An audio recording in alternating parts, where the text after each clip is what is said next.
So we are getting passport renewal for myself and passport for Lincoln for the first time. Tu primer pasaporte, ¿verdad? Yeah.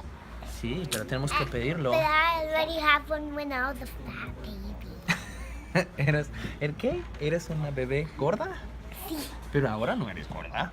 Eres muy bonita, hermosa, preciosa. And I have that. Tú eres guapo, sí, es cierto. And I have pigtails. Ah, sí, cierto, tus colitas.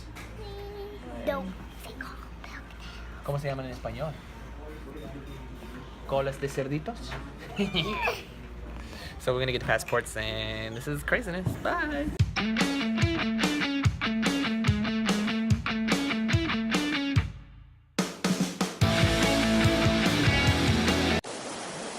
Hey, what's up, everybody? I wanted to take this opportunity to share some of my thoughts with you guys.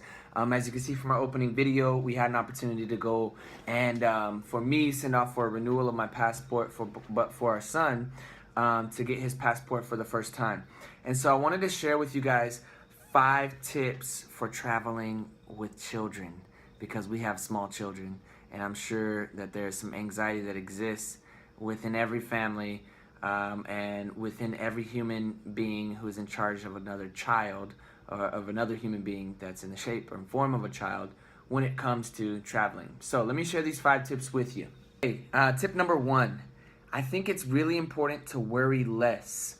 We make a huge deal out of traveling, whether we're gonna be going on a flight or whether we're in a public place, we're doing bathroom breaks at a restaurant, or we're eating at a restaurant.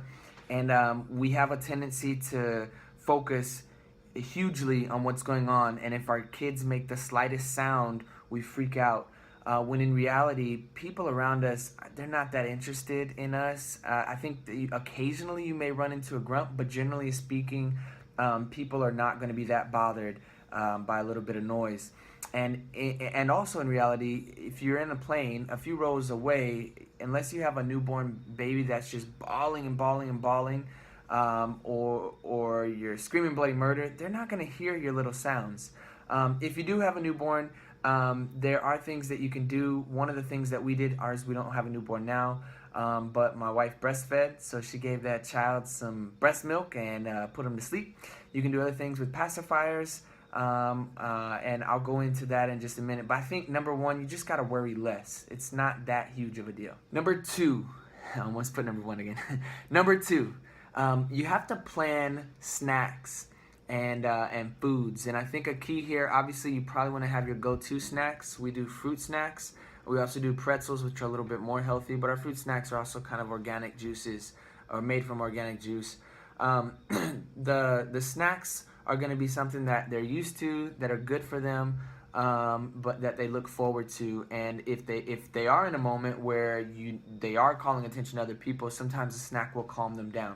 Another thing you might want to do is plan a snack that's new, whether that's buying a new treat while you're out, or trying a new flavor of cracker, new flavor of chips, or whatever, to give them, which would be something new and exciting for them, and would kind of, for a little child, they have a very short attention span, but if it's something new, then they're focused on that as opposed to focused on making a scene, which is kind of good. Number 3, and this is really important, is to plan to have with you, again, whether you're on a plane or whether you're at a hotel, if you're traveling, especially out of country, you want to have something with you that's going to take their attention if you need to focus on getting through customs, or if you need to focus on making an order, especially if it's in another language. And so one of the things that we've done is we have toys that are quiet, either made from like styrofoam, not ones that make noises with electronics and buzzes and all that stuff. But we also have quiet books, and they're made from cloth that you can open, and you can play with, like tying strings in the books, putting buttons on. It's kind of practical, hands-on, sensory type book, but it makes 0 noise. Despite it making 0 noise, the kids are super interested in it. As a word of caution, I know a lot of people have a tendency to just hand their iPhone or their smartphone or their iPad to their kid. That should be an absolute last resort, because there's a lot of research. I'm not a psychologist or a human development PhD or anything like that, but there's a lot of research on the subject. My simple advice is don't give them electronics until absolutely the last resort. If nothing else is working, then you might show them a video of what you recorded 5 minutes ago. But I would strongly caution you not to just hand them an iPad and say, here, watch this TV show, because that's gonna be, it's gonna be problematic. Number 4, you have to take into account potty breaks, especially with little children. They're gonna have to pee, and likely they're gonna have to pee again. And then after they've peed again, you're probably gonna have to pee just one more time. Okay, so be aware of that. It's always good, even if your kids are potty trained, to have maybe some wet wipes with you.